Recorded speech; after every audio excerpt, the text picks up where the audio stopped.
obviously starting at Sheffield Wednesday, the club you supported as well. How was that to represent them growing up? Yeah, it was good. As you said, I grew up a Sheffield Wednesday fan. I had season tickets, so sort of seeing the highs and lows as I think most Wednesday fans have. I joined there when I was 12, 13, I think I were. So I was there from being at school and stuff, so it was always good that most of my friends were Wednesday fans as well, and to stay there as long as I did was great. And when you see a picture like that, it's quite funny at times, but I think that would have been the year, I think so I would have been the second year, I think then, or first year. I think it's the year the first team beat Hartlepool in the playoff final maybe, looking at the sponsor. So that was a good season, and as I said, for me it was just like going playing football for your boyhood club. It was a dream come true, but I think once you sort of get to being leaving school and joining as an apprentice, I think that's when it starts getting that a little bit more serious. Yeah, and I mean to come right through the age of 12 up to scholarship and even making your debut for the club, I mean you must have had a lot of coaches, a lot of senior players that helped you along your way there. So what ones stand out to you that helped you most, because it is such an important phase that first couple of years? Yeah, I think obviously during the sort of from 12 to 15, 16s, it's once or twice a night playing on a Sunday. It's obviously just that enjoyable side, but I think, as you said, when you start as a 16, 17, 18-year-old, that's when it starts getting serious. And Richard Wood was always a year above me, who was sort of similar position, and he was always in front of everybody else as well. He was generally always with the first team at a young age. He was sort of in and around training with the first team sort of like before everybody else, even boys that were older than him, and he was always great. He was one that we always spoke to, and even now, obviously he's just finished at Rotherham, and even now when I see him, even though he's a year older, he's still someone that I would sort of speak to and ask about. And during my scholarship time, there was a bit of a transition in coaches. I think I was halfway through my first year, and a guy called Mark Smith came in, who as a lot of Wednesday fans will know, he used to play for Wednesday. He's from Sheffield, so he knew what the club was like. He was a Wednesday fan, and I think a lot of the other lads found that quite difficult about how sort of passionate you were about the club. And obviously, a few of the local lads, we knew what that were like, and I think he appreciated that, and he played in defence. He knew sort of what we all needed, and at times, obviously, he had a few harsh words, but for me, I didn't mind that. That's always made me sort of stronger, and probably got the best out of me, to be honest, when I've had that sort of rollicking as such. So Mark was good for that, and I think once he came in, that enabled me to sort of kick on and try and keep progressing as far up. And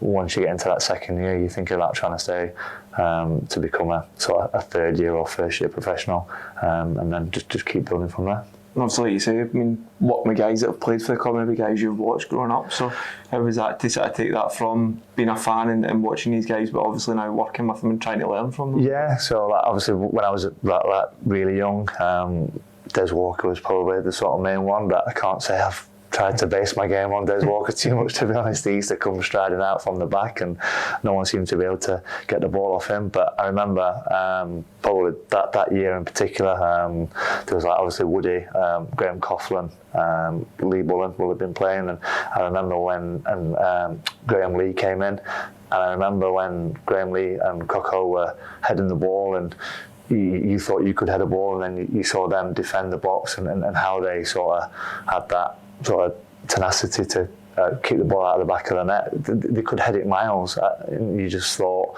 that's where you sort of need to get to just to get where they are in the game. And that year, obviously, we got promoted, which I think came from that base of having a strong core through the team. I think the back four was a massive sort of part of that. Yeah, I mean, fast forward to your debut as well. I mean, one appearance, but did you know what was coming that debut, and who was it again? Nah, it was a strange one, to be honest. We were away at Plymouth, and I think we had a lot of injuries. The bench was pretty much full of first and second years, I think, off the top of my head. And it was about 10 minutes to go, and Paul Stewart was the manager at the time, and he just shouted me over and said, "Oh, are you going on?" And I was a bit, right. He said, "Up front though," and I was like, "What?" He's like, "Yeah, go on up front, just be a nuisance, run around, just be a pain." I was like, "That's fair enough." So it was quite surreal. I remember being on for 10 minutes, absolutely breathing, absolutely shattered, and I think we managed to win 2-1. And then obviously after a few weeks of that, I didn't know at the time, but a few of my mates from school who were Wednesday fans, they were at the game, and they were all big Wednesday fans. And even when I see them now, they sort of always say to me that it's weird how they were at that game and that they were there to see me get on the pitch, and they're always buzzing. And recently, and my best mate from school, who was best man at my wedding, his wife now, he's got kids with, she was doing some digging at her mum and dad's house, and they were at that game as well. He obviously didn't know each other, she was only young and stuff, and for them to come full circle round, they were here for the Harrogate game, so almost sort of from the start right to the end, and it's just weird how sort of things work out sometimes. Yeah, I mean, a bit difficult for you as well. Obviously, your family weren't able to make it to that game, but obviously it's a wee bit of bonus to the fact that there was someone there that meant a lot to you, was able to see that and share that moment with you. Yeah, that's it. And as you said, I think football can be so unpredictable at times, and I think if it went Plymouth away, then they might have come down. They've been down to Torquay before, and obviously plenty of other places, but as you said, it's nice that when I do see obviously people, that there is someone there who said that, yeah, although it was up front, I can still claim that I made my debut, and obviously the only game for Sheffield Wednesday. Yeah, and of course you go out on loan to Rochdale, but leaving Sheffield to go to Rochdale in the first one spell, did you have that ambition to go back and play for Sheffield Wednesday, or did you know this was you potentially looking at dropping down a level to play regularly, sort of permanently? Yeah, I think so. I think at the time I knew it was always going to be difficult to play there week in, week out. I think that, as we said earlier, that one of the strongest parts of the teams was the centre halves. I think we had about 4 or 5 at the time, and I was quite realistic. I knew there'd have to be 4, 5, 6 injuries just for me to sort of be involved. And once I'd been out on loan, I'd obviously had that taste for it. I think going from academy football to first team football is such a massive jump. You realise what's at stake. Obviously there's 3 points. It's people's livelihoods. Fans there who obviously when you're winning are more than happy, but equally when things aren't going too well, you start hearing things that you're not used to hearing, and I love that. So I think going back to Wednesday, I think I was there. I think I did a pre-season there, or not too sure how long I went back for, and then I knew that the opportunity to go back to Rochdale was there, and like I said, once I had that sort of taste of it, I knew in my head that I wanted to leave, as hard as it was, and as much as I would have loved to have stayed at Wednesday and had a long career there. At the same time, I think you've got to be realistic, and it's probably one of the best decisions I made. Yeah, it was your first taster, regular first team football anyway. How was that for you? Were you enjoying that experience? Yeah, it was great. I remember sort of being, when I first went on loan there especially, I didn't play for a while, but I eventually, I think come the end of that season, I'd played 20 odd games, which I think I knew from the start of the pre-season, walking in and you see men. I remember Gareth Griffiths, who was the captain at the time, he came in to sort of greet me. He was 6'6", built like a wardrobe, and I was there, 18-year-old, like quite young and naive, thinking, I hope they're all not like this, I'm not going to have a chance. But as I said, come the end of that season, I'd played that many games, and I didn't think I'd play that many, and I just loved it. And when I went back, I was fortunate enough we started doing well, which I think always helps. Consistency was good, and we had some good players. We had a good team, and each year we sort of kept building. We always did well, and I think when you're playing week in, week out, and you're doing well, I think no matter where you are, you're always going to enjoy it.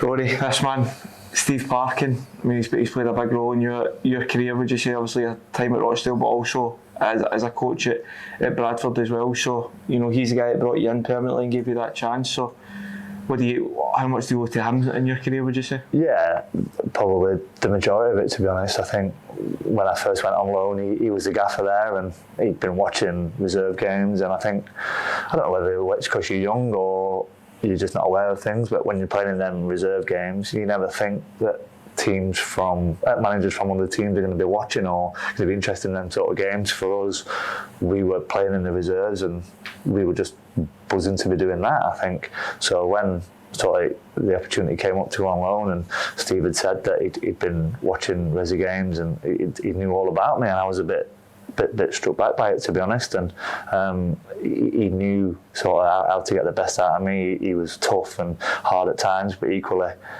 he was great. He had that good balance of being sort of your mate and keeping everything on side, but equally if he needed telling, he'd do that, and I responded great to it. And obviously for the first bit at Rochdale, we struggled a little bit. Obviously Steve got sacked, which was unfortunate. But as you said, when he was assistant at Bradford, once I knew that he was sort of interested in me going there, then I had no hesitation in going. We just sent to sort of work really well together, and when you have that positive relationship with someone and you respect someone as much as what I do with Steve, that when you're on the pitch, you know that it's a bit of a cliche, but you will literally run through brick walls for him, and he had that sort of personality to be able to get that out of players. Yeah, and of course when you start playing regular at Rochdale, was the international sort of picture in your head and something you were striving for with Northern Ireland? Is that something you ever thought about, or did it come out of the blue to you? Yeah, probably a bit of both. I'd been obviously involved with the 19s and 21s, and you always sort of want to keep progressing. But when you look at the senior squad, obviously the age of the senior squad is vast, whereas with the 21s, the pool of players is small, especially with Northern Ireland in general anyway. But it was always obviously an ambition to try and progress and get into the senior team, but realistically, again, there were some strong players. I think with Northern Ireland, it's always sort of been a good probably core of players, and the squad's generally not been as strong as collectively, but it's always had a good core of players. So I knew that if I could get into the squad, then that'd be great, and hopefully with a little bit of luck on the way, I'd be able to get on the pitch and get a few caps. But all the travelling and sort of training with the lads and seeing the opposition, it was a great experience and something that I absolutely loved. And each time I got called up, I was always looking forward to going away, see where I would be going, and just getting that opportunity to keep learning. I mean, you speak briefly about the sticky spell at the start of your time with Rochdale, but out with that, I mean, it was a team that was constantly fighting for promotion, constantly at the right end of the table, and almost a pressure to win most weeks to keep that up. So how was that for you as a young player to play in that sort of team, but with the expectation of fans that to win most weeks? How was that? Yeah, as you said, we'd literally gone from really struggling to change of manager, a few tweaks in the team here and there, and come the end of that season, I think we were about three or four games short of probably just sneaking in the playoffs. And from then on, the expectancy was there. We'd finished that season so strong that everybody kind of expected us to just carry on as we were, and we managed to do that. Obviously, we had blips along the way. It took us a couple of years to sort of get to where we wanted to get to, which was promotion. But I think you'd rather have that pressure than the pressure that we'd had from the start of obviously the previous season. I think when you're down near the bottom, the pressure is really on, especially I think in League Two, because people know what it's like when you drop out of the league, how difficult it can be. But so to sort of experience the pressures of both, but being at the top, exactly, it's still pressure. The fans are expecting you to win. The sort of teams who come in to try and sort of turn you over. We had plenty of good players that we sent to just start games so fast. We got out of the traps, so we knew that as long as we kept that momentum going, we were quite a young team, so we all just took it in our stride. I think that there was no pressure on us. I think Rochdale as a club, there were other teams probably in the league that had bigger budgets, so we knew that we were just enjoying it. We took each game as it comes, and we knew that we were going to go out, and more often than not, we were going to win. Yeah. I mean, fast forward to 2008 now, you've got this goal at Wembley we'll have a look at, but where does this rank for you in your career highlights to score the opening goal at Wembley to give the side the lead? Yeah, I remember just sort of running towards the front. Higgy always had good delivery, and we knew set pieces were always going to be key, I think, as they always are. And to go 1-0 up was great, and I had family at the game, obviously mum and dad in there, so it was nice for them to sort of see that. And in my mind, I was probably thinking, it's 1-0. Let's just keep it like this. I'll take scoring the winner, getting promoted. But obviously, on the day, it wasn't quite enough. But I think to be, what was I there? 21, I think, 21. So to be of that age and sort of scoring on such a big occasion for me, I think for Rochdale to have an opportunity at Wembley was massive. But obviously it was just disappointing that come the end of the game, we just didn't quite have enough. I think Stockport on the day were worthy winners. They've been good all year, and we just probably ran out of the legs towards the end of the game. Just how disappointing was it? I mean, you scored that goal. How disappointing is it to come away and not have the promotion, because it's a whole season effort and it ends so cruel like that in one game? It is. I think I've experienced both sides of it, that I've lost at Wembley and won at Wembley, and losing is horrendous. As you said, you've had the extra time of 3 or 4 weeks, whatever it might be, of the season, and when you're stood on the pitch and the opposing teams obviously up there, they're lifting the trophy, they're all jumping about, going mad, and you kind of think, it's such fine lines sometimes, football, that could have been us, and you end up going home that night and thinking about what could have been, looking at next season. Obviously you're still in the same league, and it can be hard to sort of dust yourself down and sort of get back at it. You have that bit of a break just to try and switch off mentally, but equally knowing that come back pre-season, all the hard work starts again. And we were lucky that we were all mentally tough. We generally kept the core of the team, and we managed to get to the semi-finals the year after, and obviously we didn't quite get to where we wanted to get to, but the following year we eventually got, obviously, to the end game. But it was hard work getting there, but we obviously managed to do it. You speak there about the night after the game, you're feeling it, but going into a summer on the back of that heartache, how is that for you? Because you speak there about switching off, but I imagine it must be quite hard given how close you've come to achieving that ultimate goal and then just weeks before. Yeah, it is, and you probably just get little things that just keep reminding you of it. Obviously, Sky Sports News and things like that over the next few days are generally playing this similar sort of thing, so you try and stay away from things like that, or try and get away on holiday, just switch off. But as you said, it is difficult because certain moments keep just going through your mind. What if we could have done this? What if we could have done that? But I think if you keep trying to repeat that in your head, it will just eat away at you constantly. So as difficult as it is, it's done with. You can't affect that now. So it was all about sort of looking after yourself over the close season. Back in pre-season, pre-seasons were always tough there with Keith, to be honest, and we were always fit, and like I said, we had a good group, we had good quality, and we knew that if we could keep hold of everybody and keep the club moving forward, then hopefully we won't be too far away. Yeah. And obviously you speak about the next season, getting to the playoff semi-final this time and falling at that hurdle. As a young player there, were you ever doubting that promotion was going to come? Was there ever any doubt in your head that what is it that's causing this team to fall to go so close and ultimately fall at one of the final hurdles? Was there ever any of that self-doubt there? Yeah, a little bit, yeah. I think especially in the second leg, we lost 2-1 at Gillingham. I gave away a penalty late on, which obviously resulted in that, and you do start to think that again, it's the fine lines, and especially after that one, I'm there thinking, what should I have lunged in? Should I have done this? Should I have done that? It's all going round in circles in your head, and as you said, to have that 2 years on the bounce, it was difficult, but I think at least we probably tried to spin it that at least we didn't get all the way to the final and get beat this time, so we didn't waste a sort of wasted trip at that. But again, it probably just made us stronger. I think to have that disappointment, you can react however you want, but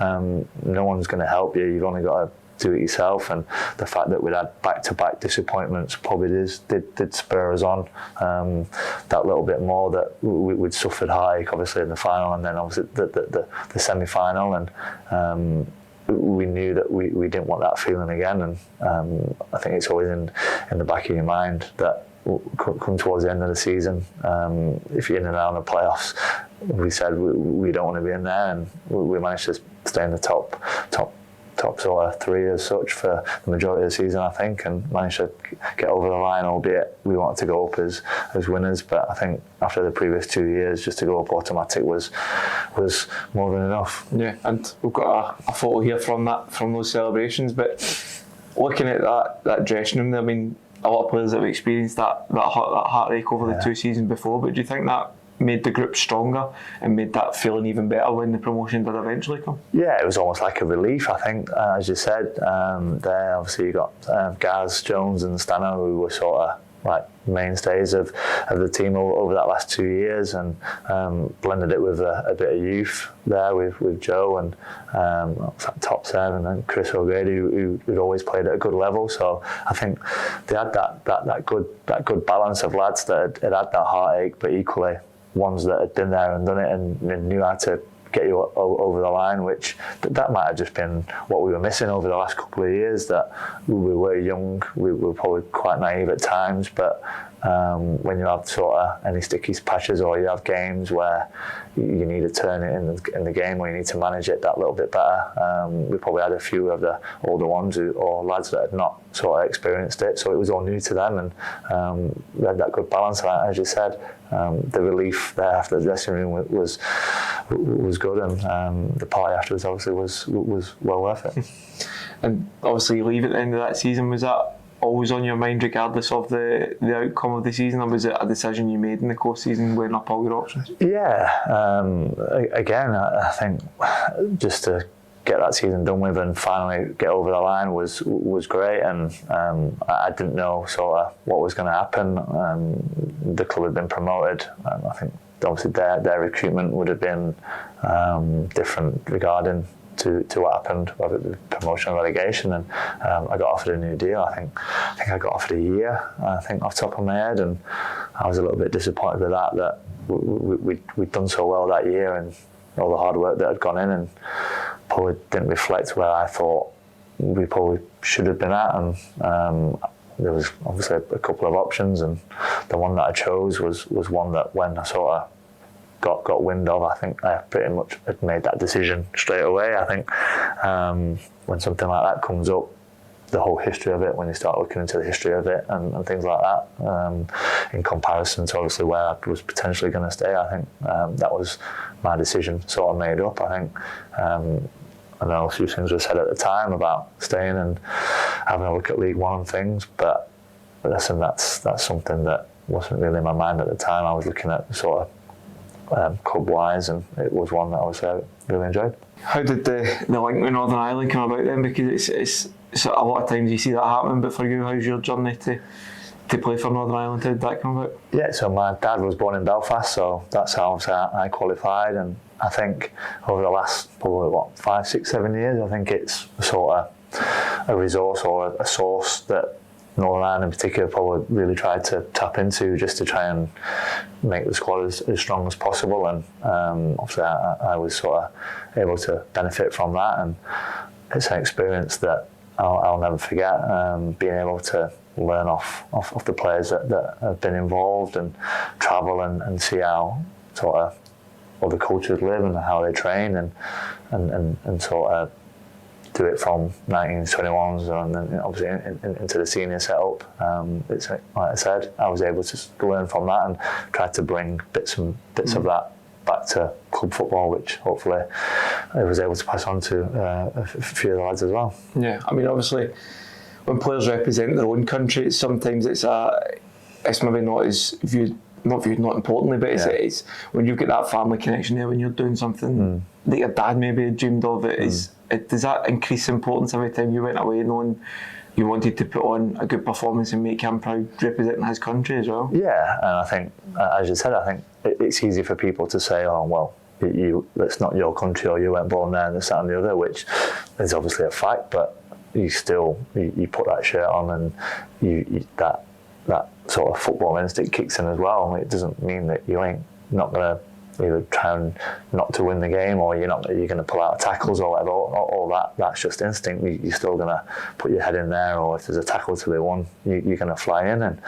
as you said, you only have to look at Windsor Park, and when we had home games there, the passion that the fans showed, and how intimidating it could be, and it gave you that lift, and you wanted to be part of that. You didn't want to let people down, you don't want to let your family down, you don't want to let yourself and your teammates down. So I think from that point of view, for people to have that opinion is obviously, it's their opinion, but it's not one that I go with. I've been part of it. I've seen what other lads who sort of qualify on the same basis, the amount of caps, the amount of success that they've had, and what it means to them to be able to represent Northern Ireland and play at that level is massive, because they could have easily just not gone. Like, you don't have to go. When you're travelling here, there and everywhere, and people have got families and they'd rather stay at home and have the weekend off, but people didn't.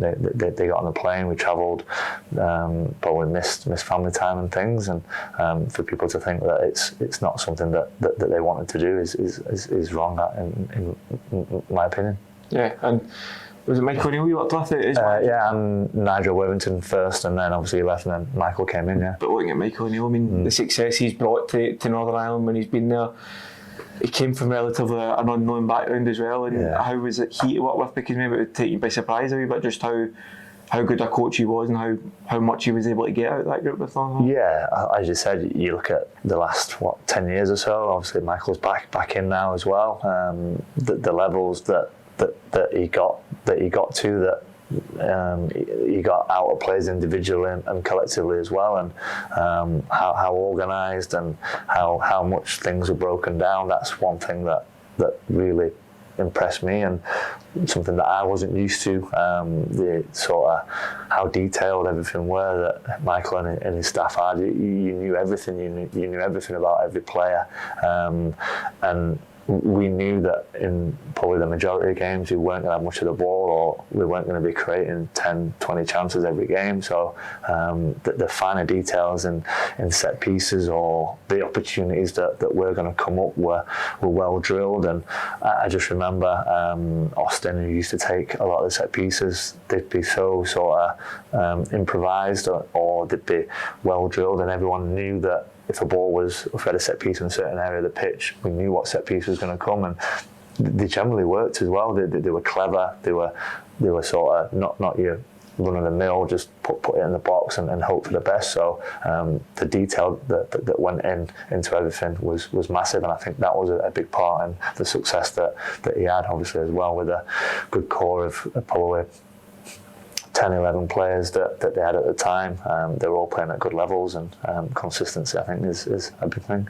You speak there about the set pieces being so important. Do you think, in that sense, Michael O'Neill and Austin McPhee were ahead of their time, looking at now Austin McPhee's now working at Aston Villa with their set pieces, but when there isn't as much of resources there for a small country like Northern Ireland, is it important to maximise opportunities like that, and do you feel they did that? Yeah, 100%. And as we said about the whole recruitment or whatever you want to call it, trying to spread that net to see what players might be available, or when we spoke about the family connections, there's probably some players that aren't exactly aware that they maybe have the opportunity to play for different countries, and I think Northern Ireland looked at that, and I think you look at like Wales and obviously Scotland a little bit as well, that the smaller nations, in order to try and bridge that gap to whether it's qualification for the Euros or for the World Cup, and then getting out of the group stage in the Euros, you've got to try and make your squad as strong as possible. And I think that's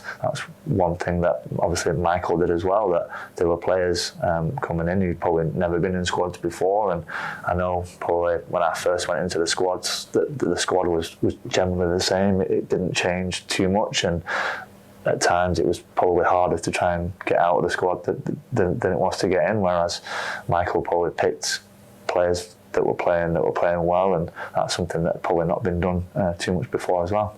Yeah, and working with guys like Johnny Evans, you know, Johnny Evans is a player that's come through at Man United. He's played at the highest level in your position as well. So how did you find working with guys like that? It was obviously other players that had played hundreds of games in the Premier League. So how was it to work alongside those guys, and what did you learn from them? Yeah, it was brilliant. As I said, when you speak about Johnny there and how good he is, how good he's been. He's won the Premier League, and I think for anybody not to sort of watch him or speak to him and see how he does things, how he approaches things, and it's probably just the finer details with him. Like he's so comfortable on the ball. He never panic in defensive situations. I used to watch him and think at times when the ball comes in the box, more often than not, defenders would just clear it, whereas Johnny would always try and have a touch and then try and play out, and just having that calmness, that reassurance. And I think we played like Johnny, Gaz McCauley who played there, Chris Baird, like they all played in the Premier League, and they had that reassurance, and I think that just spread through the team. We were lucky that we had it pretty much through the spine. Obviously Chris Brunt would play midfield, left back, left wing. He always played there. Steve Davis, his sort of resume speaks for itself, and we were lucky that they were good people as well. It wasn't a case that because they were the senior boys, they sort of kept themselves to themselves. The squad was all together, which is something that I think is important no matter what level you play at. That there's no cliques, there's no little groups, and I think that successful period that Northern Ireland had, I think a lot goes down to the sort of connections that the whole squad had on and off the pitch. Yeah, and obviously making your international debut, how was that as a moment for you in your career? Where does that rank among the experiences you've had in your career? Yeah, it's got to be right up there. I think to get in the squad originally was always a massive achievement, but equally you don't want to just keep travelling here, there and everywhere. As much as I loved it, you want to try and get on the pitch and experience playing against international players and know that you've sort of contributed and you've got some caps, and it's something that all that training, hard work and learning, you're able to try and sort of get on the pitch and see exactly how it is, because as much as you watch it, you see how good players are and their movement and things like that. Until you get on the pitch and experience it, it's a whole different level. And been away from home and hostile countries where it's tough and it's intimidating. I've obviously been in Chile and Turkey and in Holland and countries like that, and it's tough. It really is. It's big atmosphere. There's not many away fans there, so it's good, and it's a great experience and one that obviously I'm extremely proud of, and I think it probably is right up there with one of the highlights of my career. And do you think you appreciate the appearances you've had more than the fact, looking back on it now, you look at, I mean, that Dutch team you played against especially, that a lot of quality right through that team, a lot of, even, I mean, I imagine even in the squad as well, but do you appreciate those experiences now, looking back on your career at your age, maybe more than you did when you were in that moment? Yeah, I think so. I think I just used to look at it probably from a bit of a selfish point of view sometimes, that I was there to try and learn as much as possible, and then it sort of, once the international calendar is up and running, you get quite a lot of games, probably from September time they come up, and there were times where it'd be every other month I'd be going away, and I probably did take it for granted a little bit as such, that it was international break, I'd be right, where are we going? Or I was sort of lucky sometimes that I'd be on standby sometimes as well, and they were just, it was like a running joke with my missus that I'd be on standby and it'd be like, well, something will happen, and something generally always did happen. Someone got injured, someone pulled out, and I was always probably get a phone call probably at tea time, like you need to get yourself to the airport literally within 2 or 3 hours. So it is what it is. I enjoyed it, but I get that's why a lot of people probably either retire from international football or finish or don't want to be involved in it, because it can be quite sort of off the cuff as such. But as you said, when I look back now and I look at some of the players that I've played against, some of the players that I've been able to sit and watch, it makes you realise how fortunate I've been, and as we said, the places I've been, the stadiums I've been in, the experiences off the pitch and how obviously different players live, how different countries, all the food, that isn't always good to be fair, that just learning that you've got to be adaptable, that if you are in a hotel in the middle of nowhere, that there's nothing there, the food's not great, but it is what it is and you've just got to get on with it. Yeah. And do you think looking back on making that decision, I mean, you made the decision to represent Northern Ireland when you were pretty young, do you stand by that decision? Do you encourage more people to make that decision if they are given the opportunity? Yeah, I think so. I think as well, you've got to be quite realistic as well. I think when I had the opportunity to go and play there, it was one that I had no hesitation in taking. I knew it was always going to improve me. I was only going to get better by going and training with a different scenario, different setup, different obviously managers and different players who played at all different levels. So it was one that I was willing to do, and the opportunities are massive. It'll put you onto sort of the next sort of step as such. And as I said, if you're looking at it from an individual point of view and you want to keep progressing in your career, and you can go on them experiences, or the opportunity to be seen by other teams, managers, scouts and things like that, it just opens a whole network. So yeah, I think if anybody has got that opportunity to go and play international football through a family member, then yeah, I would definitely say go and take it. Yeah, and going back to club football now, after leaving Rochdale, you do sign for Aberdeen. Why was Aberdeen your choice? I mean, you're leaving a successful side in Rochdale, a side where you've achieved a lot with, but you're taking a step out of your comfort zone, moving country. What was the thought process behind that? Yeah, obviously, when I first found about the interest of it, I was one that I was seriously interested in, and at Rochdale, I think we got promoted that year, and I played about 20 games or so, I think.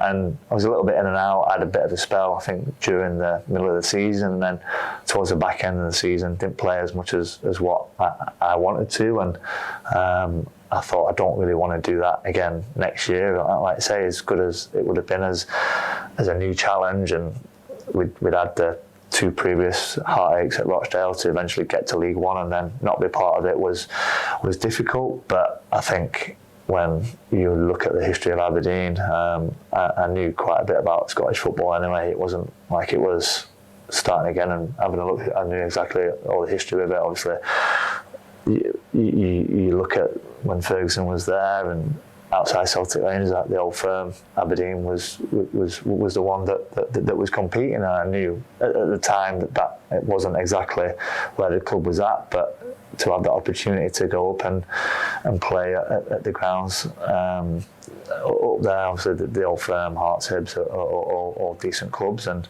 it was an opportunity that I wanted to take. And I think when we spoke about the international side of things, I think by me going to Aberdeen, it would have increased my sort of profile a little bit. It was a bigger club, and I'd had that experiences of travelling. That didn't really faze me, so going up to Scotland, moving away, it wasn't something that fazed me, and something that I always look forward to, and 2 years that I really enjoyed. Yeah, and you played under Craig Brown as well, a very experienced manager. Mark McGee as well, a very experienced player. But how were they guys to work under? Because somebody like Craig Brown, with the experience he has in the game, it's just another voice there that you can learn from. So you're very keen to do that, it sounds, anyway, at that stage of your career. Yeah, that was exactly it. I think from a footballing point of view, we struggled a little bit over the 2 years, which was obviously disappointing. Mark McGee obviously left his post, and that's when Craig came in. But I just said, when you speak about Craig Brown, you just associate him as being the Scotland manager. I think he'd obviously been at Motherwell prior to that, but you think of some of the players that he's managed, the experiences that he's had, and it was great to have him there. His sort of calming influence was great. I think that's something that I always remember about him, that he just had this sort of calm, relaxed persona. He always tried to keep everyone on side and keep spirits high, and even if you had a bit of a problem or you weren't happy that you weren't playing, you could go in and speak to him, and you'd still come out feeling like you were wanted. You still felt like you were doing well, even though in your head you probably thought you weren't, and he was good at just keeping everyone on side. Yeah, and there was a bit of talk when you first signed from Matt McGee about replacing Charles McGrew, who'd left the club, and I think he'd picked up a Player of the Year award when he was there. So somebody that had that success was moving on to join Celtic, a bigger club, and that sort of vicinity. So that's big shoes to fill. Somebody that's left the club and got to move to a higher level. Yeah. So how was that for you getting into that? Was a expectation there that you had to manage, or you had to sort of deal with? Yeah, I think whenever you sign for a club like Aberdeen, like we said, the history that it's got, they're used to winning things, whether it obviously the league in the 80s and the Scottish Cup and League Cup, but so the expectation was always going to be there. But when you see the sort of levels that Charlie had played at, where he went on to after his career, and I think him been at Celtic before as well, he'd got that good pedigree, and like, as you said, he'd had a good year there, so I was aware of that, but equally I knew that there were other players coming in. It wasn't just a case of me coming in to try and sort of push the club forward.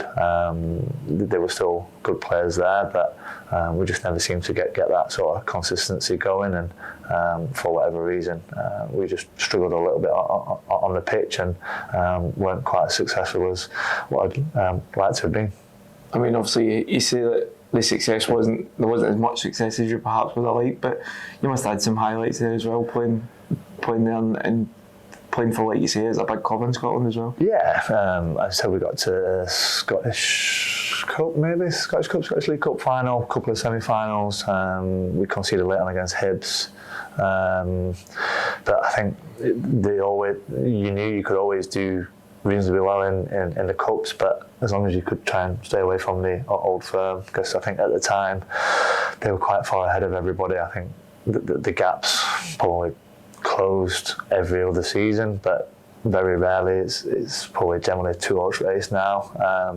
So you knew that if you had a bit of luck on the way, you always had that chance of getting close to success. But as I said, we did get quite close, so that was a highlight, but equally the fact that we couldn't just quite get over the line was disappointing. Yeah. And did you leave Scotland a better player after the 2 years? Obviously it wasn't, I don't know if you planned to go out there for longer than 2 years or what you expected to get into it, but as a player coming back down to England, did you feel that you improved? Yeah, I think whenever you sort of come away from somewhere, even though it's not obviously been as successful as what you'd hoped, at the same time it's important you take something from it, and I definitely did. I'd played a little bit out position, I played right back, centre back, left back, kind of just been played here, there and everywhere, which as long as I'm playing, obviously I'm happy, but equally at the same time it's nice to sort of, what I probably did learn from that is I like to probably play in a similar position, so you can get that consistency and build on that. Like for me, from a personal point of view, I like that.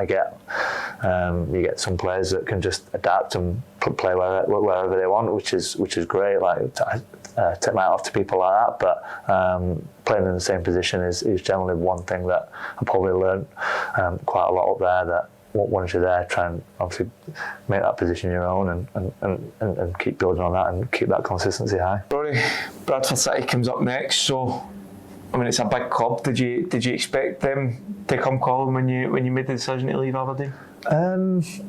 Not really, no. I think when you sort of leave a club, you especially in football, you never really sort of know where you're going to end up. But as we spoke about earlier, I knew Steve was obviously assistant manager there, so I think I left Aberdeen a couple of weeks, and I spoke to him, and he expressed obviously the interest about going there, and I knew a lot about the club from playing obviously against them when I was at Rochdale, but I knew that they were sort of struggling a little bit at the time. I think they just sort of stayed up that season, so I was a little bit apprehensive as to where they were going to be realistically, just because it had a big ground and all the history was there. Obviously, it doesn't mean that all of a sudden things are going to start going well, but I went and met Steve and the gaffer, and he spoke about the plans that they had and the players that were coming in, and I knew a lot of the players from playing against them that were coming in, and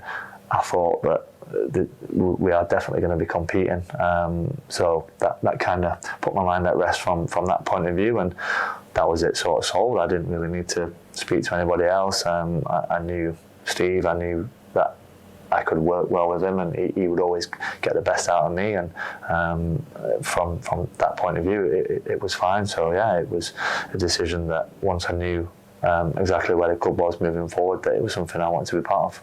Yeah, I mean, walking in as well, I mean, it's a club you've had a lot of special memories with, a lot of special nights, you know, trips to Wembley, everything. But did you expect your spell to go there when you went there? Did you expect it to go as well as it did?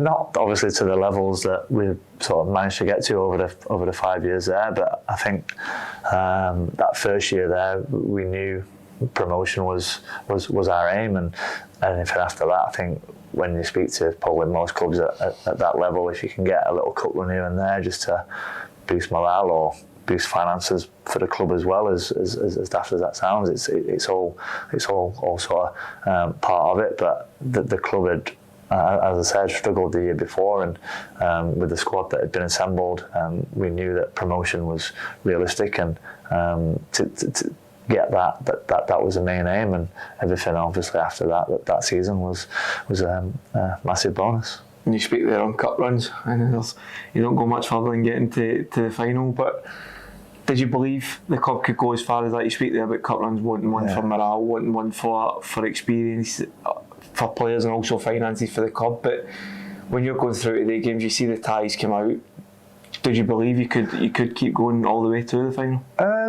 You sort of probably in your mind, you think we could probably try and get a result here, but a couple of the draws kind of fell quite nice. I think when we played Burton, I think that was quite a favourable draw. I think there were some big teams. I think we were the only two League Two teams in the draw at the time, and so we knew that realistically that was a good chance. I think it was Arsenal maybe after that. So that one, you kind of thinking, well, let's just enjoy this, as we just said about the finances, and we managed to sort of get through on penalties. And I think with them sort of games, you've just got to try and stay in it as long as possible. Obviously, you need a little bit of luck along the way, but I think out of all the ties that I look back on it and think, realistically, the one that you want was probably the semi-final when we got Aston Villa. I think they were struggling in the Premier League at the time. They probably recruited a little bit younger as such to what they were used to. I think over the years, obviously, they've always had some real big names, and they had a few injuries. They were just going away from that. They were struggling a bit, and so we kind of thought, if anything, that's the one we want. We sort of got that. We had them at home first, which we knew we'd probably have to get a bit of a lead. We were good at home. When the crowd get going there, it's good. It gave us a massive lift, and over 2 legs we knew it was going to be difficult. But that's probably the one that I look at and think that's the one we wanted and we got, and we managed to get the result on aggregate that we needed. And you score this goal in the first leg. How is that? Because it's you see how many people are there, and to give the supporters that moment, you must be pleased to do that and have that experience for yourself to score against a Premier League team. So how do you go on from there? Obviously with the 3-1 victory, you go to Villa Park. Was there the belief there that you could go and get a result there to get through to the next round? Yeah, as you said, I think obviously scoring the goal was great. I knew Gaz always had good delivery, and just gambled at the front post, and it's just landed there. I don't think it's anything too difficult that's come from that goal, but I think, as you said, to get that third goal in the first leg was massive. I think it went back to 2-1. Just probably took the sting out a little bit, and we probably knew that it wasn't going to be enough going to Villa Park, and Carl McHugh popped up with another from a corner.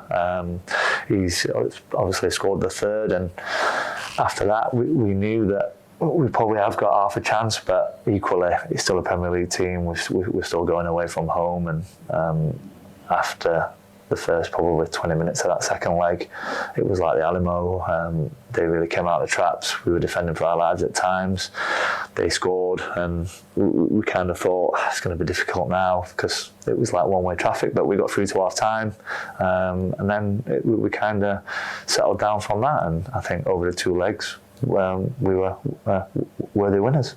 Yeah, you speak about that ability to dig in, you speak about the sort of one-way traffic you're facing, but is that a testament to how close that group was, that it could dig out a result at a very difficult place in Villa Park, and when there's so much on the line, a place in the final at stake as well? Yeah, that's exactly it. And I think what also makes it so special as well, that as you said, you speak about everyone digging in and the squad digging in, and for the majority of the ties for the League Cup, the team was probably rotated around as well to help with the league. So it wasn't a case of it was the same team Saturday, then playing Tuesday, then same team.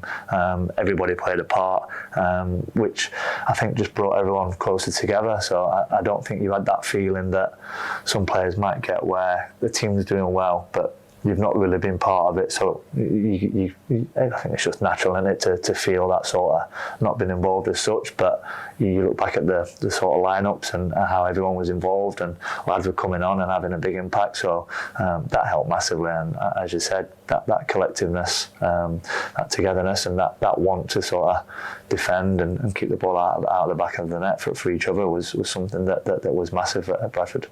Yeah, and I mean, you go and face Swansea, but it's a team that's probably in a different predicament than Villa were at the time, because Swansea were really, kicking up that table. They had a great squad at the time. So was there still that belief though at Wembley, another appearance at Wembley, but because you had that experience behind you of digging out a result against Aston Villa, was there a belief that you could do it again? I think in our heads, obviously, it's a football match. We knew we'd need a little bit of luck and things on the way, but the pitch was good. The crowd was obviously split, so the things that had kind of gone our way in previous rounds where we'd been at home, pitch might not have been that great, the crowd was on our side. The sort of factors that we were using to try and obviously build on our performance were probably nullified a little bit, and we had a game plan. As I said, we believed we could try and get a result, but at the same time, Swansea were very good. As you said, they were playing attractive football. They had pace everywhere. They didn't give us any set pieces. I don't think we had a corner till towards back end of the second half. So they were well drilled, which I think is quite respectful as well to us, that a team of that level had probably done their research. They'd seen that we were a big physical team at times. We scored quite a few goals from set plays, so for them to sort of try and nullify that aspect as such was credit to us. But we knew it was going to be difficult, and it was just frustrating that the scoreline was obviously 5-0, and we didn't really manage to sort of get a foothold in the game. But it's probably one that we look back at, and the sort of 80,000 I think it were that were there, the whole sort of build up to it, the news, the history behind it was something that I think shouldn't sort of be taken away or looked sort of negatively just because of the result.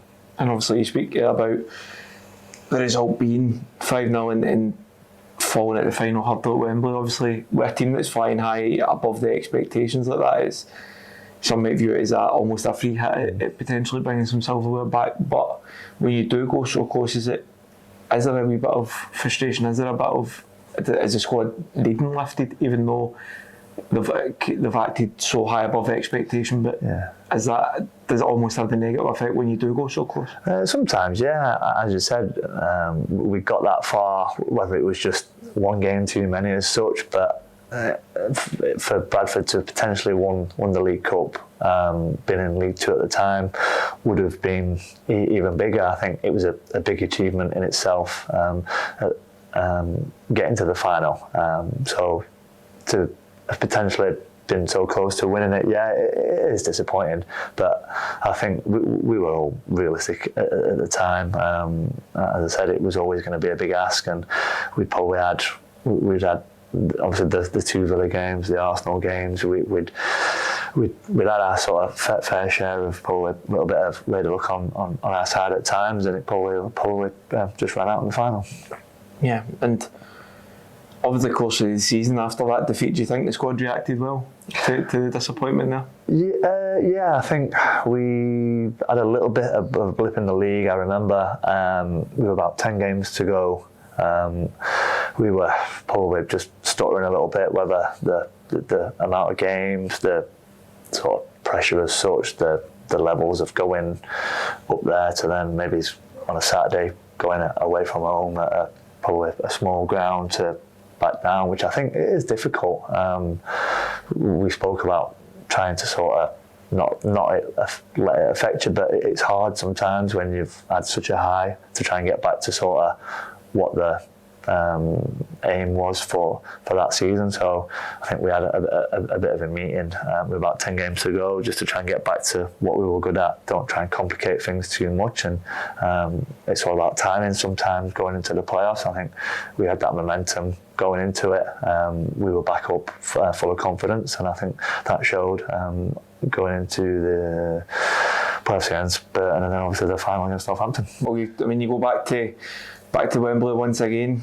How is that to go back there so quickly after a chance to maybe set some things right, or set some right in there that maybe gone wrong in the final against Swansea? Now, was there maybe that added pressure to do that, or were you so confident in the team's ability at that level that you just ignored that? Yeah, I think as good as the sort of League Cup final trip had been, I think it just stood us in good stead for this one. For the League Cup final, we'd been down early, we'd got the suits, we'd done all that sort of side of it, so it was kind of done. Everyone had all the pictures in here, there and everywhere. So for the League 2 playoff final, it was just a normal away game. Everything was done the same. We travelled in tracksuits. We didn't go to the ground, I don't think, or we might have just cooled down. But it wasn't a case of, wow, look at like we'd done it. So I think that had helped massively. And I think the game we were 3-0 up after about 25 minutes. I think that just showed how relaxed we were, how we weren't sort of rabbits in headlights walking out.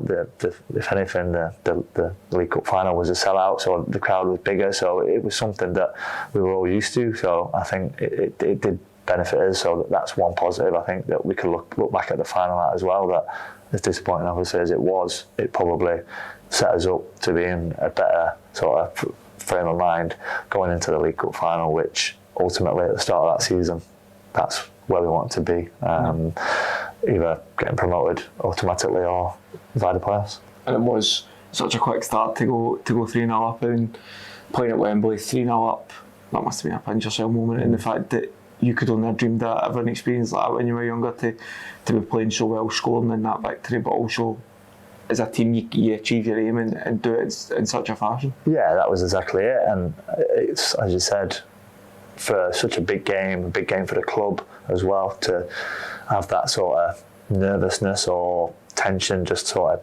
wiped out from our point of view.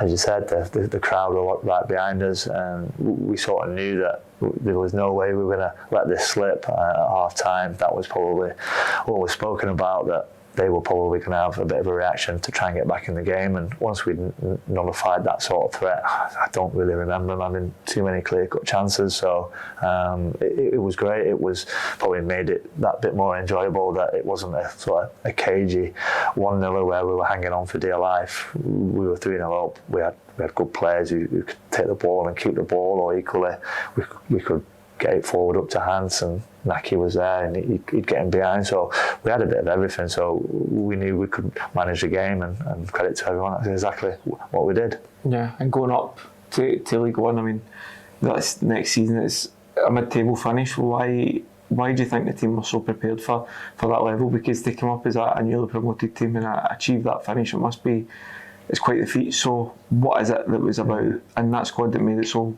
prepared for that level? Yeah, I think we just had a good core, and I think because we had such a good season the season before, obviously we extended it by 2 or 3 weeks as well, so the off season was shorter. So when we come back pre-season, we were probably a couple of weeks fitter as such than what we would have been if we'd have had 8 weeks off, and everyone was just still buzzing. I think people were still talking about the League Cup final. It was major bit of success that the club had had. Obviously the year before they nearly went down, so everything was buzzing and everyone was talking about keeping the club moving forward. We knew that League One was going to be difficult, but at the same time we'd had a lot of lads that had played in League One and lads that were capable of it. So it's not something that we were daunted by, and we managed to keep that momentum going and like I say, have a respectable finish, but one that we knew we'd have to keep building on. Yeah, and fast forward a year or so, then you play against Chelsea at Stamford Bridge. I mean, obviously the squad might have developed and evolved from those upsets in the years gone by, but at 2-0 down, did you believe there was a chance to come back, especially playing against the likes of Drogba, Jose Mourinho's Chelsea as well? I side didn't know how to hold a lead. Yeah, no. I remember saying to Darbs there, at 2-0 down, just looking at him thinking, like, let's just get through to half time at this and see how we get on. And as you said, I think it was like the fans were just there for a nice day out at 2-0. I think you could see them just think, it's a bit like Ole time as such. But Steady scored just before half time, and at 2-1, it's a different game. We knew it was obviously still going to be difficult, but we managed to get back in at half time and just calm everyone down and just settle down, and we're in the game. Whereas at 2-0 it might have been a different conversation. They would have probably been a bit more relaxed. But yeah, I think, as I said, at 2-0 I probably did fear the worst at one point, whether they just took their foot off the gas a little bit at 2-0 and that let us get back in the game. But the second half is obviously completely different, and a result that when I watched the game back and things like that, a result that we were really sort of justified of. Yeah, and playing against Drogba, I know he's in conversation for being the greatest striker in the Premier League. So how is it for you to play alongside? Is he your best opponent, would you say? Yeah, he was good. Obviously, I think he was probably just getting towards the end of his career a little bit. I remember when he first came, how mobile they were, and he used to just run away from players, didn't he, and just knock people about. But he probably wasn't quite as mobile as what he was. But don't get me wrong, he still had all the quality and physical attributes that he's got. So yeah, it was a good test, but one that we knew as a back four was going to be good. I think we had a strong back four that's probably the same, that would have been the same back four that would have played in our first year there as well. So when you talk about that sort of consistency and keeping that core group and how we kept the club moving forward, when we had something that was as strong as that, it didn't need to change, and we knew that if we defended properly and defended like we sort of could do, that we'd try and keep them quiet as long as possible. What was it like in the dressing room after that game? Did Jose Mourinho come on? He did, yeah. So obviously it was quite hectic afterwards. Stuff was getting thrown about here and everywhere.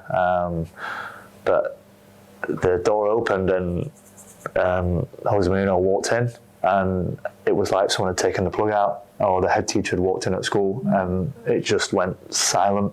I don't think people could believe that he'd walked in. The respect, I think, that he sort of not demanded, but that he got from walking in, that awe of him, that I don't think people could believe that he'd come in, and he went round and he shook everybody's hands and congratulated everyone, which I think shows the sort of values that he's got, because I imagine a lot of managers wouldn't have done the same thing. But yeah, it was quite surreal, to be honest, that someone can have such an impact on such a big group of players that are literally going mental at the time, to then silence it by just walking into the room. I think at the time they'd hardly conceded at home that year, or they'd gone so many games unbeaten at home. So I think for him to come in and do that as well, and not sort of like chuck his toys out of the pram and storm off, was obviously something that I'll never forget. Yeah, and of course, I mean, fast forward a year or so again, a personal accolade for you, and you win Player of the Year in 2014-15. So how is that for you to be playing football at that level? Was that your best football of your career, would you say? Yeah, probably, yeah. I think, as you said, it helps when you are successful as a team as well. I think whenever you win individual awards, it's nice that it's when when you're doing well collectively. I think if you're not doing too well and you win them, it might not have the sort of same sort of effect as such. But we had a good season, as you said. I remember speaking to a few of my friends at the time who were a bit older, who'd sort of played, that mentally I was in a good place. I just felt like I knew where I needed to be on the pitch. Like starting positions were good, timings of everything was good, and to get that recognised obviously by the rest of the lads was something that obviously I was extremely proud of. And as I said, it could have been numerous players that year when you have a cup run like that, and we had to get in sort of accolades as well. But I think for a defender to get it as well is probably quite rare as well. So yeah, I think probably was, like I said, playing the sort of pinnacle of my career, and performances were just consistent as well. I think as a defender, that's probably one of the main things that you judge down your consistency levels, and playing week in, week out. And I was fortunate enough to be able to do that.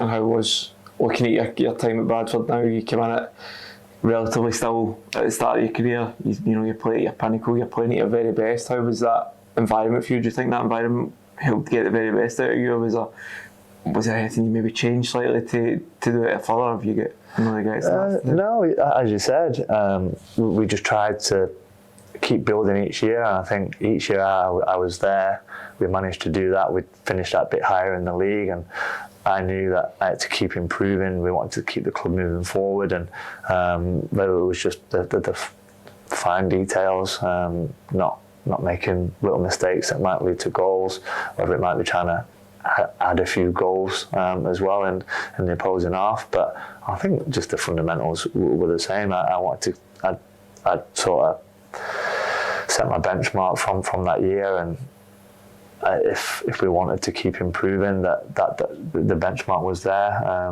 We all had a good sort of relationship as defenders, and we just sent to get the best out of each other. We used to, I remember Andrew Davies, who played for the first 2 or 3 years at the back. It was like we just loved defending. It was like a competition, like who could probably block the most balls, who could head the most balls, and we'd just laugh and joke about it.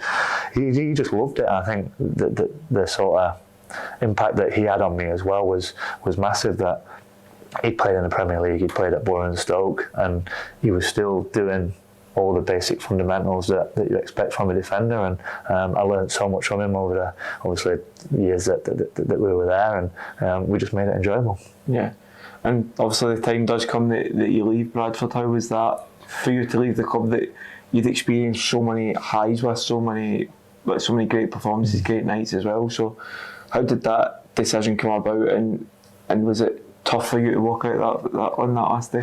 Yeah, it was difficult. But I think at the time the new owners had been in for a year, I think. Obviously Stuart had come in for that year as well. Phil had gone to Bolton, and for the previous 4 years, I think most of the players that had probably experienced the playoffs and the cup runs had kind of left. I think, especially from the first year, I think I was the last one to leave from that year, and I just felt that the new owners had come in.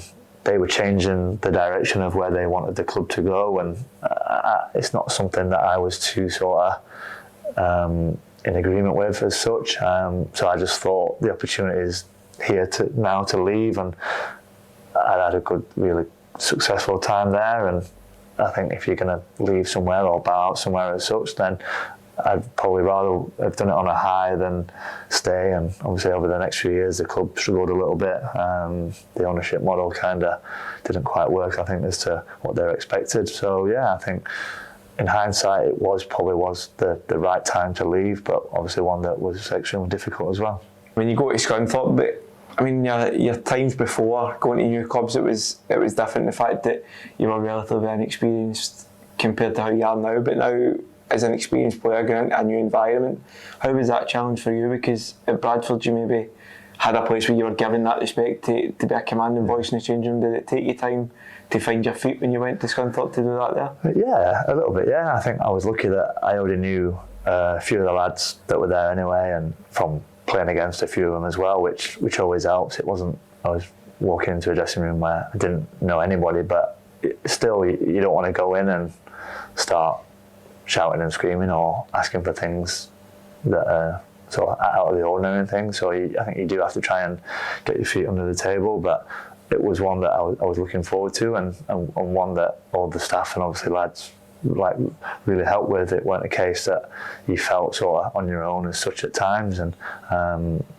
like I say, once you start with pre-season, you're probably generally doing double days, and then we went away for a week, so you soon get to sort of build up those relationships, which I think from pre-season point of view is a good time for especially new lads coming in. And one thing that I took from Bradford was that when new lads did come in, you always tried to make an effort to go and say hello, because you know how sort of difficult or daunting it can be. And as you said, the majority of the lads all sort of who are new just made me settle in nice and smoothly. Yeah, the number 23 again, that's a number you've held right throughout your career. Is the significance of that? Nothing too serious, no. I think I had it when I was 19, I think. I think when I first went to Rochdale, second time I went to Rochdale, I think I'd had it from Wednesday, and it just transferred over, and I just said, can I just keep it? 'Cause I didn't really know what sort of number to pick, to be honest, so I just kept it at Rochdale, and obviously we'd had some half decent times with it and stuff, so it just kind of just stuck from there. And when I've obviously not had it, it has felt a little bit weird, but still, as like I said, there's no massive sort of significance to it. It's what I've had, and I'm not really a big fan on change sometimes, so I've just kind of stuck with it. Yeah, and with Scunthorpe, the side make it to the playoffs. Do you think that side was good enough to go up a level? Yeah, we should have got promoted that year. I think you look at the team, we had some good players, we had a good squad. The competition for places was really good. As I said, we had a solid like back four, and like we were good defensively, but going forward we had goals all over the pitch, and for whatever reason we just couldn't quite get over the line. We got beaten obviously in the playoffs against Rotherham, who obviously eventually went up, so it was a tight game, so there weren't too much in it. But yeah, I think in hindsight now, looking back, that is one of the playoff campaigns that I look at and think we definitely should have got promoted that season. Yeah, and you go for that, the high of that to relegation. How is that to experience such highs and such lows in a relatively short space of time as well? Yeah, it was difficult. I think it wasn't to be expected, but at the same time, the squad changed quite a lot. I think the players that obviously we've just spoken about, you had like Connor Townsend, Murray, Bish, I think Hacks went, Dwayne went, we had obviously Ivan on loan, Hops went. So like a lot of players left. Well, probably a few more that I've missed, but who played the majority of the season before, and they'd all probably gone on to higher clubs, which I get, that's football sometimes, but to lose that many players who'd probably been a big part of the club over the last, not just the season I went, but the year before, they got beaten in playoff semis as well, so they'd all been part of it, and we just never really got going. Quite a lot of new faces, and then probably changed a lot of players again in the January, because we were struggling, and we just weren't good enough. The table don't lie, does it, after 46 games, so it was disappointing, as you said, to have had the 5 years at Bradford where we'd done really well, to go to Scunny to have a half decent season but without getting promoted, to then literally go like bang down from one extreme to the other was difficult and hard. Yeah. Was that your first relegation? Yeah, first one, so trying to deal with that, and it's hard to speak about that after the season, and you see people out and about and they ask how your season's gone, or they say like what happened, and it's hard just to put your finger on exactly what it was, but it was difficult, but it's an experience obviously that I've had, and one that I was sort of determined to learn from, not just brush it under the carpet, just to make sure that it doesn't happen again. And obviously when you're in situations like that, it especially in the summer, it must be pretty hard to switch off, knowing, like you say, when you're having conversations with guys you might be meeting outside that football, maybe in the close season. How tough was that for you to switch off from the fact that the season had been as difficult as it turned out to be with Scunthorpe, and obviously getting ready to go again the year after? Yeah, that's exactly it. You've got like it's almost like a bit of a shame, a bit of embarrassment, because I think, as I said, I'd gone from having such highs for the majority of the last sort of 6 years prior to that, to then coming into that and not wanting to probably speak about football, because it can do that to you at times. That obviously it's the best game in the world when it's all going well and you're winning and you're getting all the plaudits, but when you are struggling, people probably don't want to speak to you as much, or they're a bit more blunt with things, or expect sort of some miraculous answers for things. So yeah, it was difficult, and coming back in for that pre-season was the first time I'd experienced that we'd been relegated, and the club was probably still feeling it a little bit, as when we spoke about the Bradford one, where you've had the sort of successes and you come back in and you're still buzzing off that, you still want to keep moving forward, but to sort of reverse it completely, you're coming in pre-season, new manager had come in, so lads that had been there before, we weren't sure whether we were going to be part of his plans and things, because off the back of a relegation, obviously no one's probably got a divine right to think that they're going to be playing, so it's like almost going back in as a new signing, that pre-season's there, you've got to get your head down, you've got to get fit, you've got to make an impression, and yeah, I think I managed to personally recover from it mentally, and I didn't start the season in the team, but found myself in the team, and performance levels were pretty consistent, and then obviously that's when COVID set in. Yeah, and obviously in your time at Scunthorpe, I understand you picked up the captain's armband a couple of times, so how was that for you? Obviously you would have been a leader on the pitch, no doubt, but having that experience of having the armband and being the sort of person that the whole squad turns to for leadership on the pitch, so yeah, it's a different experience. How was that for you as well? Yeah, like I say, when I signed, and then towards the end of that pre-season, Graham Alexander was manager, and we spoke about it, and I just sort of said to him that I'm not going to change just because I've got the armband. I'm not all of a sudden going to start shouting or calling people everything under the sun just for the sake of it. Like, don't get me wrong, if something's there to be said, then I'm open to saying things, but I didn't want him to think that I'm just going to change, or off the pitch expect things that I wouldn't normally do, which he was fine with. I think that's obviously part of the reason why he made that decision for what he did. But yeah, there is that added responsibility sometimes, whether you don't subconsciously think about it too much, but there are times where you're kind of thinking about things that if you weren't captain, you probably wouldn't think about it, because you just leave it to the captain. Do you know what I mean? So that is one thing that I had to sort of learn to deal with, that if there were problems within the team or collectively, or whether it's little things that you don't have to think about, like tickets and all the problems that you don't want to have to deal with, and then to go from, as we spoke about, the high of getting in the playoffs to then the relegation, dealing with that, and then when you are getting beat, it was generally me or one of the other older boys that had to do press, or so it was getting a bit, not tedious, but it was getting hard that we get beat, all right, we'll be doing press, but then if we were winning or we got a result, it wouldn't be us doing press for them. So whenever it was probably Perchy or probably Lundy or something like that as well, we used to say that it was always us who had to do it, which is fair enough, but it's just learning that even still when you think you've dealt with everything, or when you are in the bottom four and relegation is looming,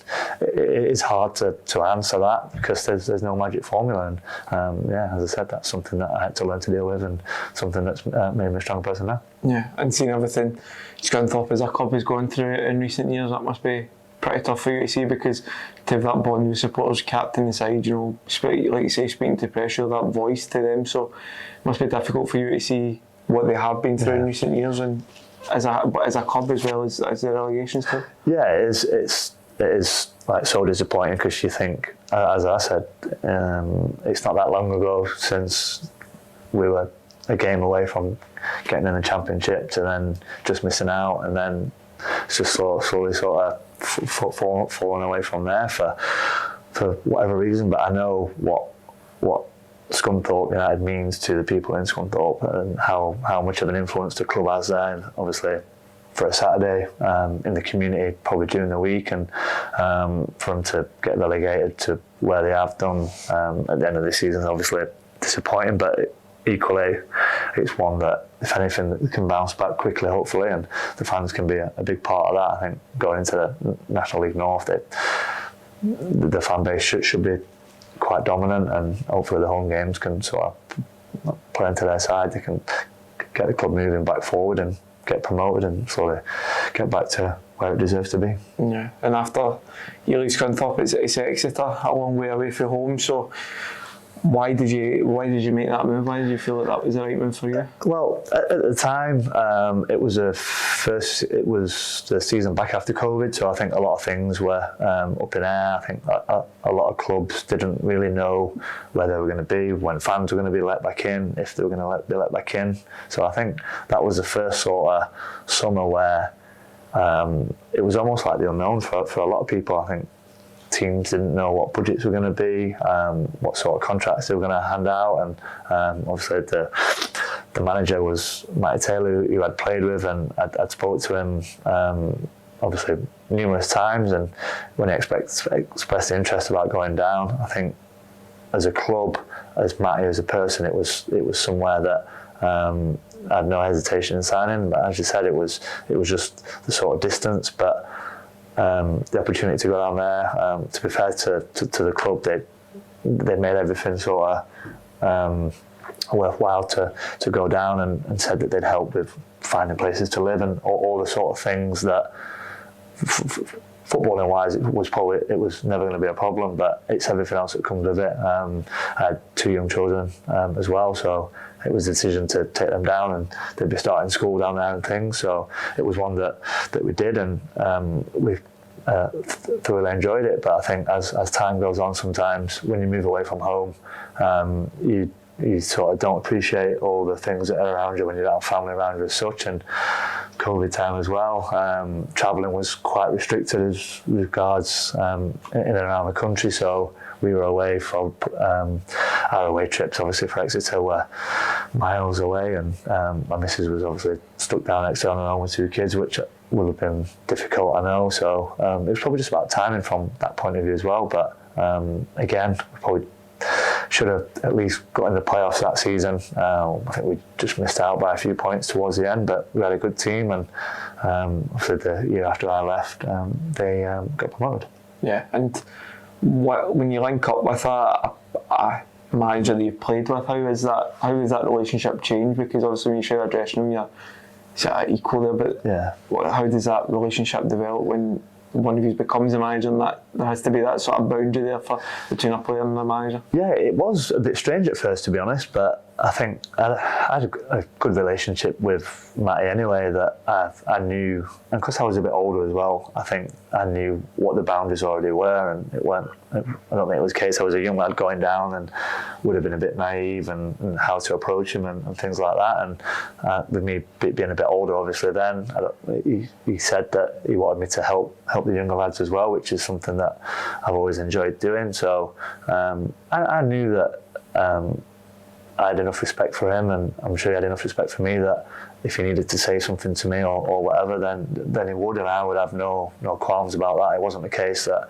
because we played together and we were friends that we couldn't then have an argument about something. It would have been fine, and things happen in football, and you come in on a Monday and it's all done and dusted. So I think he knew that. He knew what my character were like, so it was good. I knew what Matty were like, and I knew what he wanted from me, and it was something that obviously I really enjoyed doing. Yeah, and you touch on the difficulties that you experienced with the family, being away from home with COVID and whatnot. So when the decision comes to leave Exeter and join Harrogate Town here with us, so how did that move come about, and did you know a lot about the club before you signed? Yeah, I knew quite a lot about the club, to face. It's not too far from home, and obviously Steady was here at the time, and I'd played probably all in all about 2.5 seasons with Steady on and off, and we used to travel in together, so I got on well with him, and I knew that he was coming towards the end of his retirement, I remember speaking to his brother, so everyone did like a little video and stuff, so I knew all about the club and how far it had come, and obviously with the chairman and the gaffer and how much influence they'd had, and over the recent success that they had at Wembley and things like that. And once I sort of found out about the potential opportunity to come, it was one that I was sort of really looking forward to, because I could see that the club was growing, they were still building, and I tried to sort of look at it as when I first went to Bradford, that we still wanted to keep that building, and Harrogate was the same. It wasn't a case of players were coming here or the gaffer was here and they just wanted to sort of consolidate and be happy with that. I think in the 2 years that I've been here, you only have to look around the stadium now and look how far things have improved, and look how the sort of the staff's grown, like on and off the pitch. And I knew that from the success that I'd had at Bradford and the experience that I'd had with it there, that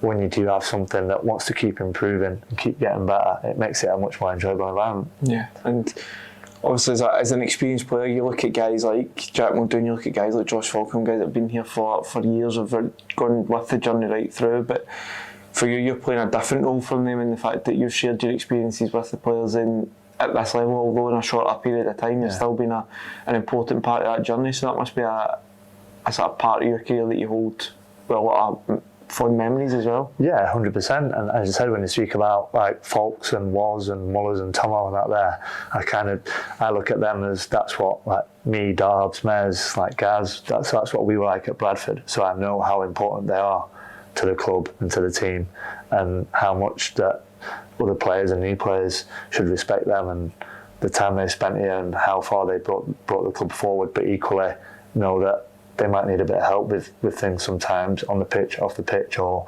whatever. It's unfair to sort of expect them just to keep moving the club forward all the time, and the new lads, especially I think the older ones, have got to have an influence somewhere. And I've been lucky that when I've been able to do that in the last 2 years, that I've had the opportunity to do it, and as you said, it's from the experiences that I've had with it. It's one that I've really enjoyed doing. What was your first impressions of the gaffer when you spoke to him about the potential of coming here? Yeah, like really good, and just honest, and just like a positive person. And I think when you speak to people, that's all that you can ask for sometimes. And over the 2 years that I've got to know him and the players that have come in, you can see his sort of personality that he wants to come out in players. And I think as when you just spoke about the lads that have been here a while, you look at their personalities and their values and the club's values, they all match up. And I think it's no coincidence that the club's done as well as what it has in recent years, by keeping the gaffer's values and the chairman's values and implementing them into the team, and making sure that collectively everyone sort of plays with those values, like you respect each other, you speak properly to people, and that's exactly the sort of feedback that I got from the gaffer when I was speaking to her, and something that I want to be part of.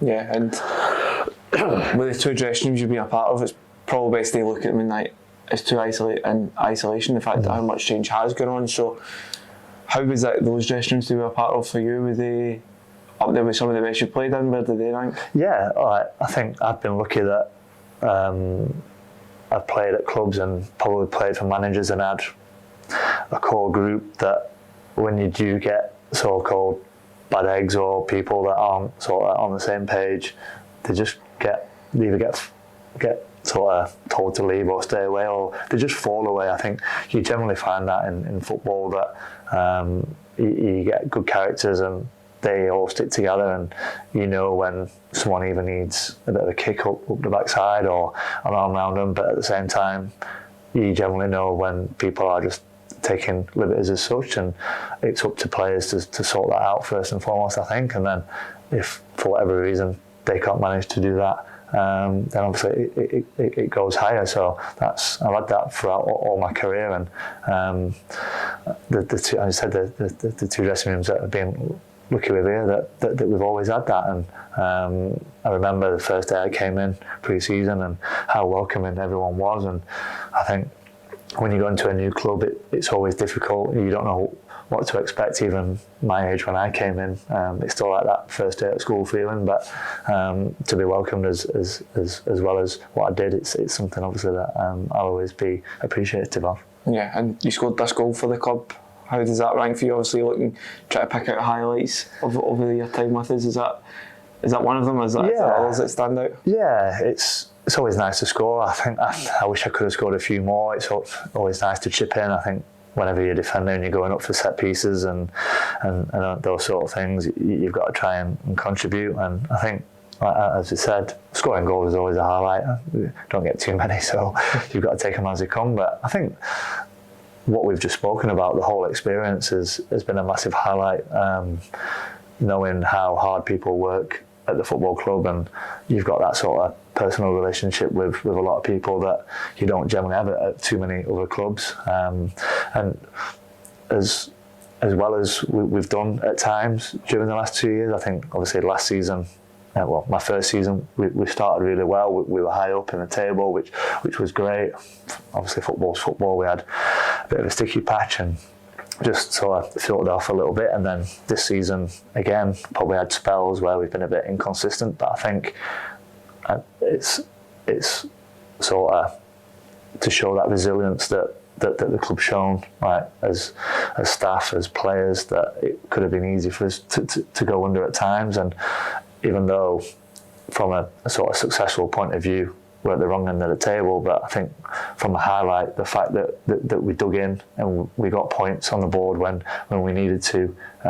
You look towards the back end of the season, the draws that we got when we were 2-0 down and dead and buried, and teams were probably looking at that thinking, that's them done. But the character that we showed, I think, comes collectively. I think I've seen it firsthand, lads on the pitch, lads on the bench, in training, that everyone was in it together. And as I said, it's not nice to be in the position that we've been in. Like, nobody wants to be down there, but at the same time, you've got to take positives to sort of build on and show how resolute we were, and that character that we had to get the points on the board that we needed.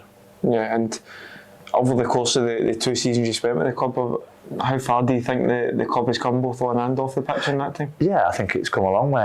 As you said, I think off the pitch you only have to look around now. The developments are still there. I think training ground wise, there's things in place to try and keep that moving forward. And then on the pitch as well, you look at the players that have been here over the last 2 years, and some of those players even now are probably going to go on to better things. The calibre of loan players that have come in, you again have come in. The club's given them a platform to sort of go out there and express themselves and do that. And I think a few years ago, you probably wouldn't have had the opportunity to be able to attract that sort of calibre of player. And I think again next season, the fact that we've had players in on loan, they've come in, they've played, they've done well, their profile's gone up. So from their point of view, they're moving on to the next step. So it's about finding that other player who's probably a higher calibre again, who again wants to come in, play and kick on and do well. Yeah, and it's been a few weeks since your final game. Did you enjoy that occasion? I mean, you got quite the ovation when you came on as well, and coming on against Rochdale as well, the team where it all started. Yeah, it was good. As I said, the build up to it had been quite a sort of a nice one, because like the messages that we received after the statement going out and stuff, and with it being Rochdale, we had our things go around full circle, and to get on for 10 minutes or so, whatever it was obviously great.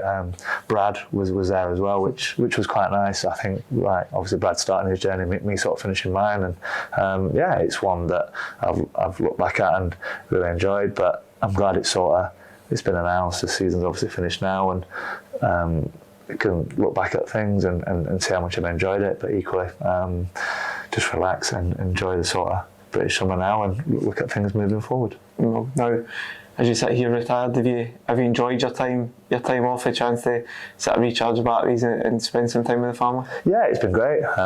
It's always nice, obviously, to not have to rush about and things in the morning, or when kids get back from school, or last couple of weekends. I think the first Saturday that we had off, it was nice to not have to sort of get up and start cooking pre-match, which I'm not sure if I'll eat any more beans on toast or anything ever again, but yeah, not just have to rush about, or if the kids want to do something, we can do it. so yeah, and have a beer on a Friday night as well, which is something that we're not sort of used to. So just all the small things that I think you kind of forget. So yeah, it's some nice opportunity, a few weekends off, and hopefully the weather stays nice. And when you have been involved for football so long, with your weekends taken up in that sort of constant grind of getting through seasons, do you think now it's a good time to take a sort of extended period just to sort of hit the reset button and before looking at what comes next in your career? Yeah, I think that's it.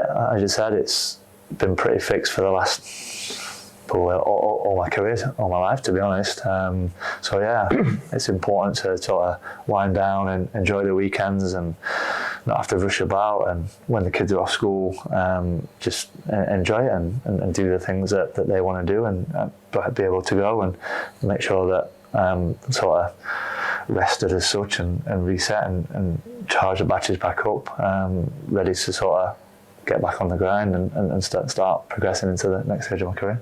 And having said that though, there must be a bit of excitement to hit that new stage of your career. It must be like you were when you were a young pro starting out, with that enthusiasm for whatever it is that comes next, and you can apply yourself in that way. Yeah, that's exactly it. I think it's like anything. I think when you start something new, you have that initial sort of excitement and urge to start, and as you said, that is something that I'm looking forward to getting that feeling again. I think whenever you sort of had a sort of difficult period, like mentally, and I've had all the ups and downs over the last few years, it's nice to sort of just switch off. But as you said, when you do switch off, you're sort of ready for sort of starting again. There's only so much sitting about and stuff you can do in the house. So yeah, I think when that opportunity comes and time comes, I think I'll be excited and mentally ready for it.